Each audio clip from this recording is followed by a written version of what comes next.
Hello, hello, hello. This is Marshall Goldsmith. Welcome to LinkedIn Live. I am so excited to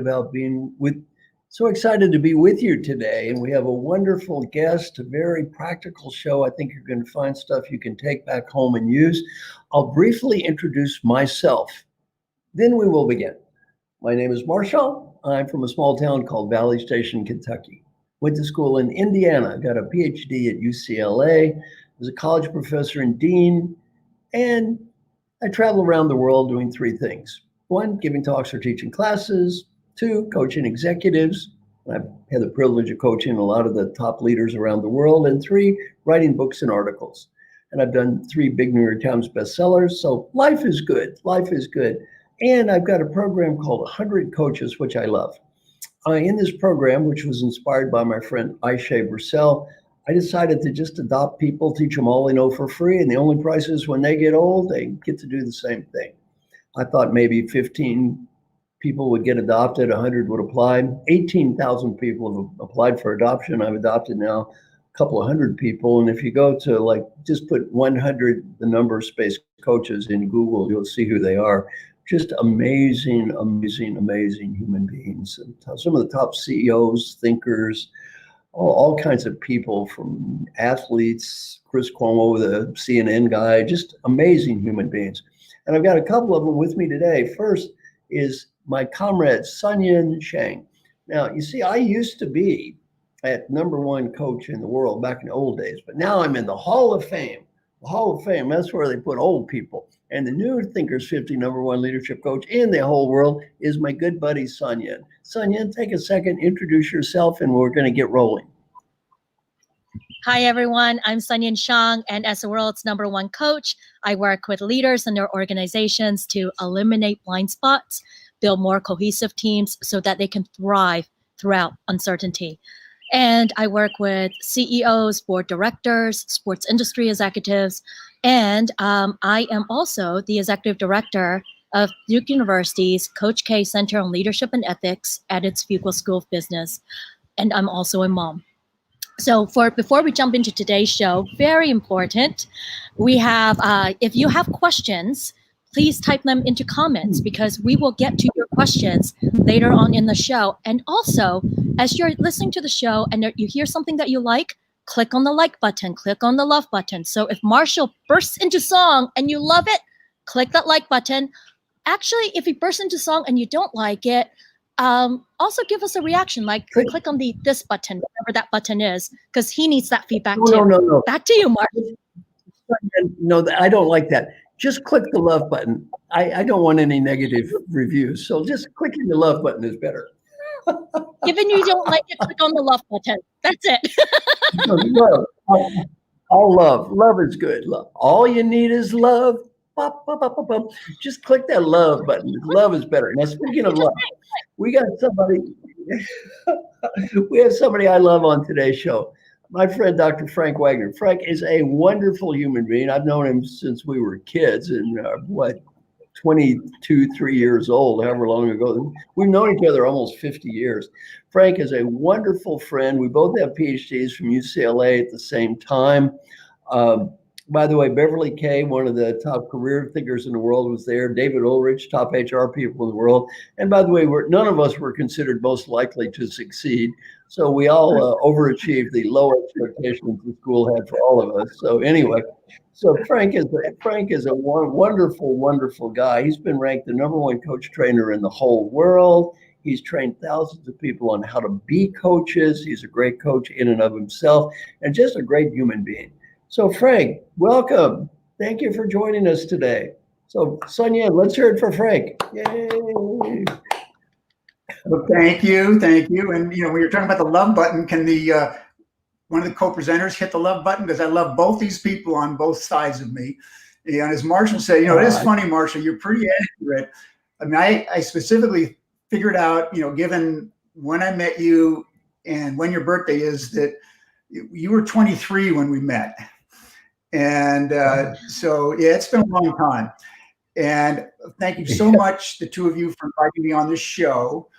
And what I want to talk about here is, you could say the new normal that could apply to almost anything, but our field is leadership and executive coaching. So what I do for a living is both coach, just like Sanyin does, and I train people to coach. And I train them in a very specific methodology, which we call stakeholder-centered coaching, which is really, if you look up higher, it's Marshall Goldsmith coaching. It's everything I've learned about this, I learned from Marshall. And, he had a wonderful place to learn it himself by, as you probably know, coaching. I mean, we're talking about people that are on the cover of magazines, news stories, and he's helped all these people get better. Now, our methodology is based upon something that's pretty unique. But before we get into that, what are the questions you guys have for me? Marshall, you got a question for me? Number one, because you can't assume everyone listening understands what stakeholder-centered coaching even is.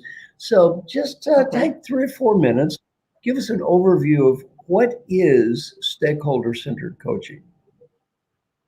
Okay, thank you, Marshall. You can really kind of think about our methodology as following a discipline of 5 specific steps. First step is we work with leaders to improve their leadership.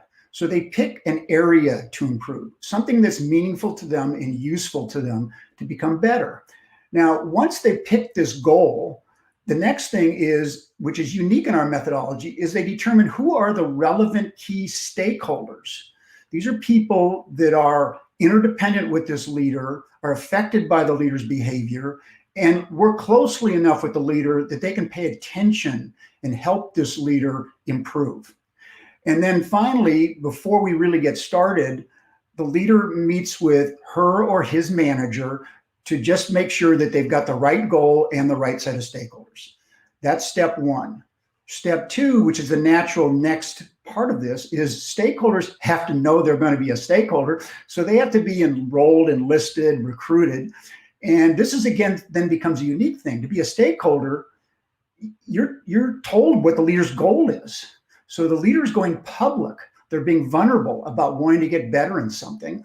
And the stakeholders are explained what their role is.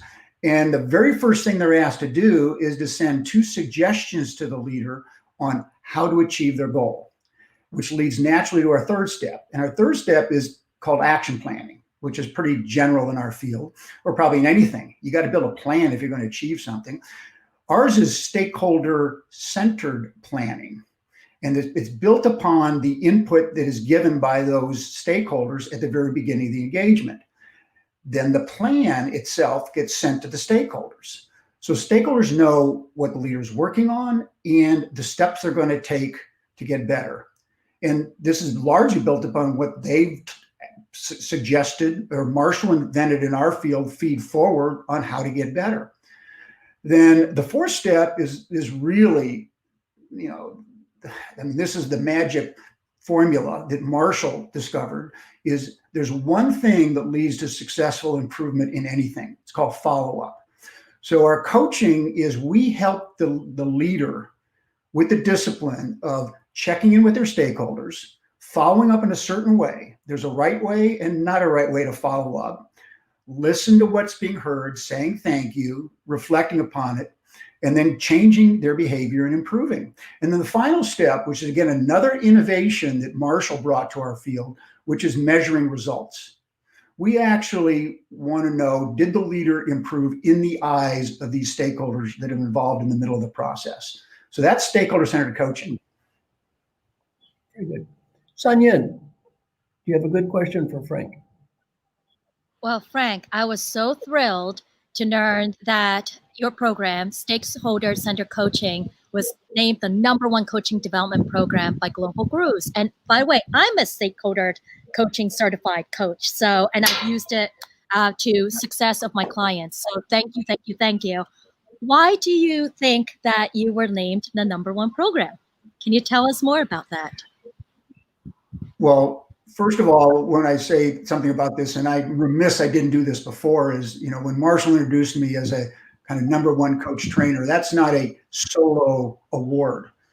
I mean, I'm so fortunate to work with a team of people. My partner for many years, since 1986, Chris Coffey, who is so instrumental in what we do, and then Will Linson, who joined our team after about the first decade and has done, the most unbelievable job in bringing this thing worldwide. And in fact, when you ask, well, why did we get the award? I'd say to some extent, Will deserves the most credit from at least one reason why we got it.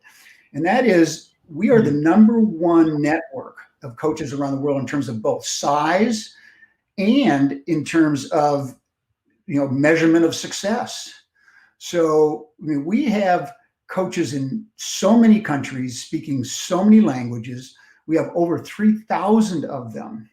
They're following one methodology, which again, I'll call it Marshall Goldsmith coaching.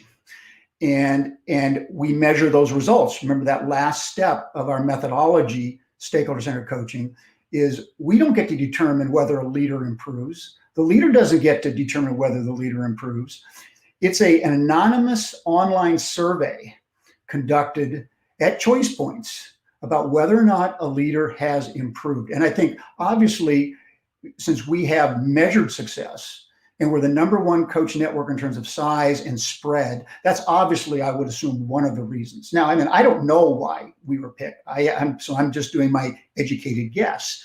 The other thing that I think why we received the award is, we broke the mold of traditional coaching. Traditional coaching in our field, this is leadership coaching, executive coaching, is, a very experienced, with a great reputation, coach is hired to work with an executive, and they work one-on-one, and it's often done behind closed doors.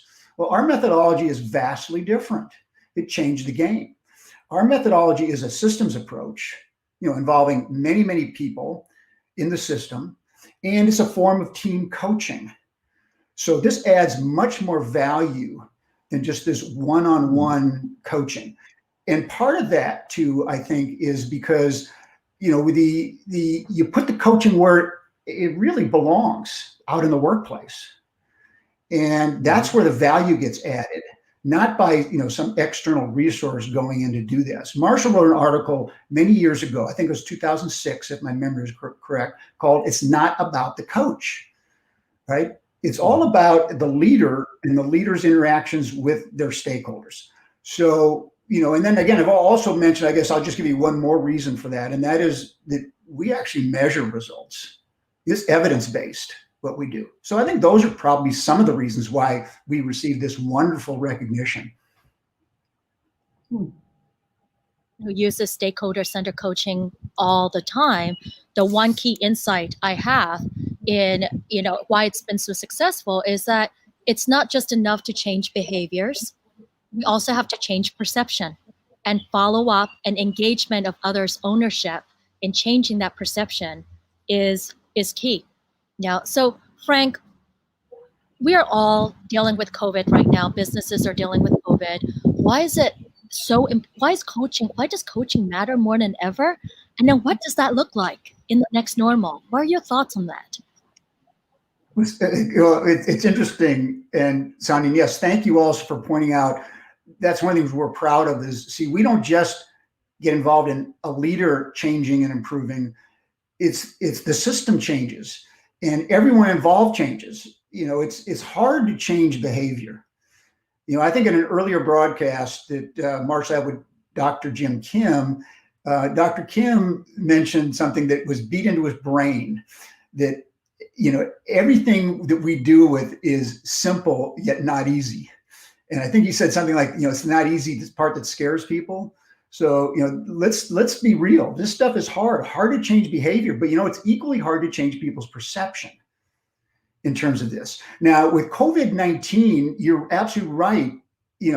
Leadership is always important, and it's more important when things are tough. And that's when people really look for a leader. People want to follow people, and they want to follow the right people. So what we do is become more and more important. The hard part about this, though, is with COVID-19, there are dynamics that we think will happen that to some extent is going to challenge our coaching. One of the major changes that are going to take place is not something that hasn't already been existing. And by the way, I think this applies far beyond just our field of coaching, is disruptive innovation and time compression. Now, these are forces that have been operating already, but I see COVID-19 as the ultimate accelerator of these things. I mean, disruptive innovation has been around forever in the history of the human race, yet a lot of times a disruption and new innovation takes a long time to actually take place. But it does basically displace things. People do things differently. They buy things differently. They live their lives differently. Yet today, these things can happen almost in a nanosecond.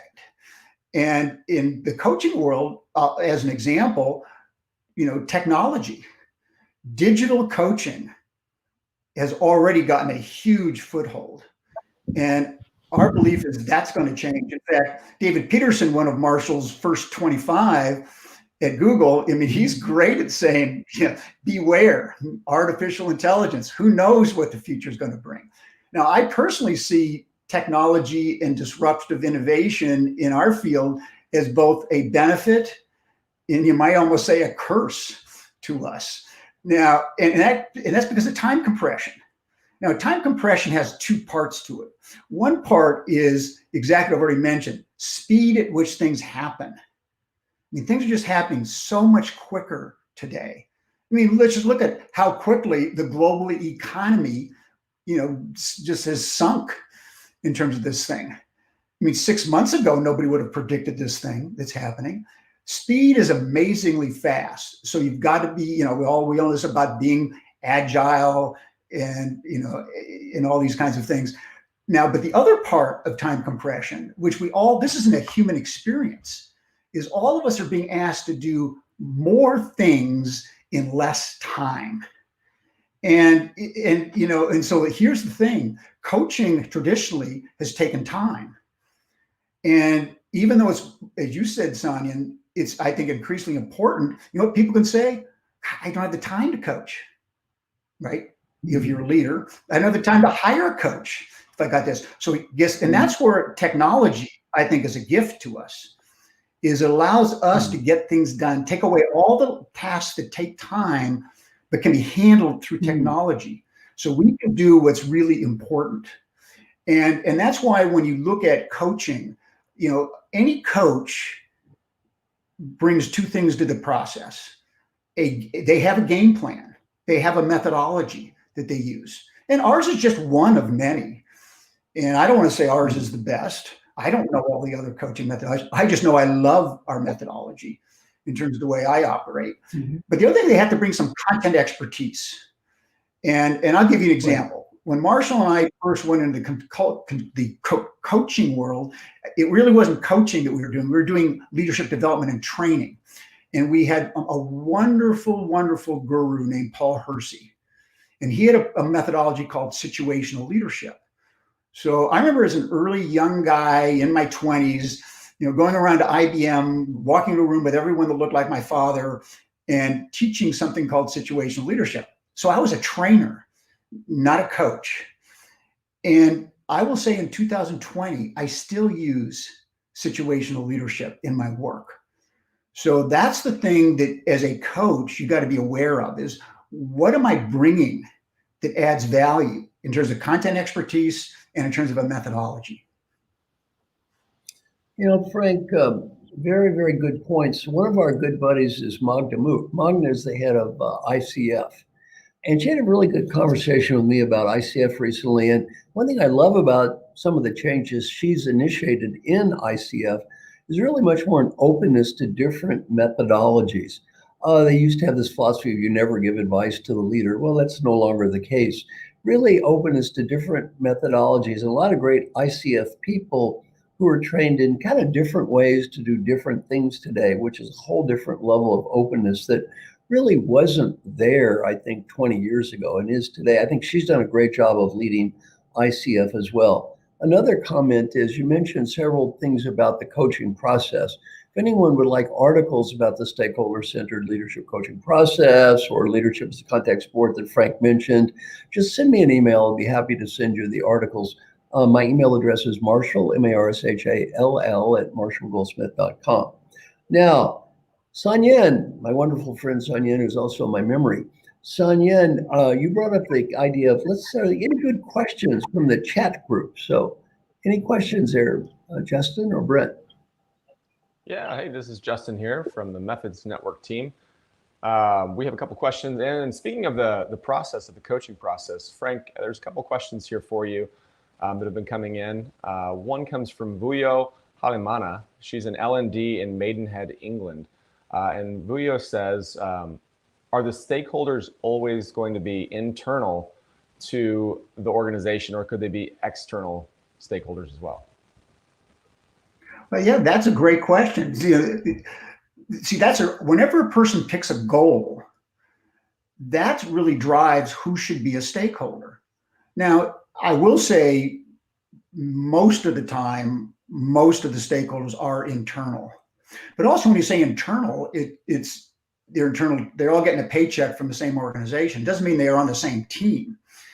It could be different parts of the organization. Yet if a leader picks a goal that impacts people outside of the organization, absolutely, those will become valuable and appropriate stakeholders. So no, a stakeholder can come from anywhere. And in fact, Marshall can attest to this. Sometimes the stakeholder is the person's spouse, right? So, it's really fun for us. See, we don't determine who the stakeholders are. That's not our job. Very good, very good. Sanyin, speaking of spouse, is your husband there, your fine partner? He is working at the hospitals today. He's working at the hospital. But let me just say, he gives me feedback, and he is definitely one of my stakeholders, along with my 3 children. But Frank, what you said earlier, it's really, we are in such a complex world, and it's about teams.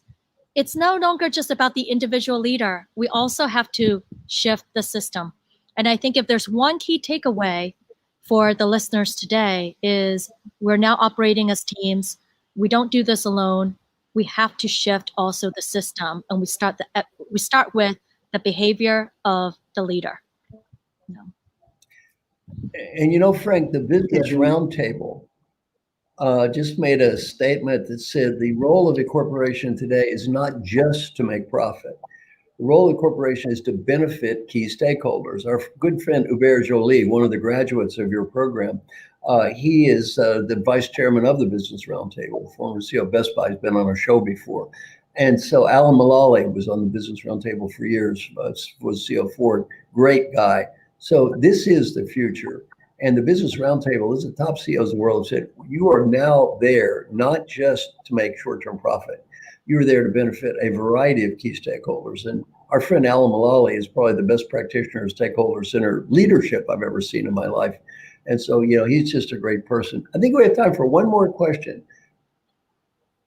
Yeah. Hey, Marshall. So in the spirit of being there, we have a question from Oscar Luna in Guadalajara, Mexico. In fact, he's, I think, a longtime viewer. I've seen his name pop up a few times. So good to have you here, Oscar. It has to do with leadership is about being close to our people. And now we're in a world where everyone is remote 24/7. So, how can we be, and he uses the word, let's say, remotely close with our people? I love that phrase. Yeah, it's funny how the term in the United States, I'm not sure how it's translated into other countries. In the United States was, with COVID-19, we have to have social distancing. And, and everyone immediately kind of adopted that because I think they realized that was going to be a tragedy of this thing, was it could easily be psychologically, if not physically, social distancing. But it's funny how now today, a lot of people will make that self-correction. They'll say it's really not social distancing, it's physical distancing. And when people work remote, forget about it. I mean, there are people who've been working remote before COVID-19 came in. And there are ways to be aware of and take care of those social needs and our relationship needs as human beings. And I'll just go back to really interesting. This goes back to almost the beginning of our coaching methodology. I won't mention the company, but it was a Silicon-based high-tech company in Northern California. And I was asked to coach a woman in Singapore who was responsible for tax in Asia Pacific. So her direct reports covered every country through Asia and South Pacific.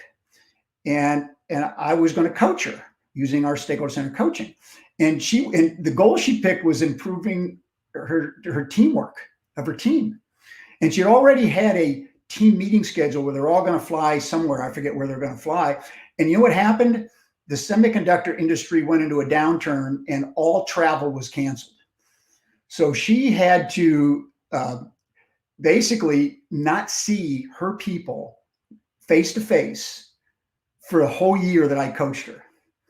And this was going to be a huge challenge. So we figured out ways to do things. And when I say we, meaning mainly her with her direct reports, her stakeholders. And I'll just give you, for instance, one thing she did is she asked every single person to send her the title of their favorite song. And then she put together a playlist and sent it back out to everybody in terms of what they were doing. So, you've got to be creative. You got to be innovative in the way you do things. But the reason I used her as an example, this is a long time ago, was we measure results on a 7-point scale, -3 to +3, with the middle point 0 meaning no change. Did this leader improve? She was being asked by her direct reports, who she never saw face to face for a year, whether she got better. She is, to this day, the only leader I ever coached that got a 3.0 improvement, positive 3.0 improvement. She got a perfect score for improving. So if someone says this can't be done, I don't believe it. Well, Dr. Frank, thank you so much for being with us. You were spectacular as expected. Sanyin, as always, you're wonderful. So, and thanks to the wonderful people at Methods who do just a fantastic job of getting this whole show organized. And Frank, great respects to Chris Coffey and Will Winson, your comrades, who are also justifiably part of the reason you guys won that award. So thanks to everybody. As I mentioned, send me an email if you want any of the articles. Love being with everybody here on LinkedIn Live. Take care of yourselves out there and see you later. Bye-bye.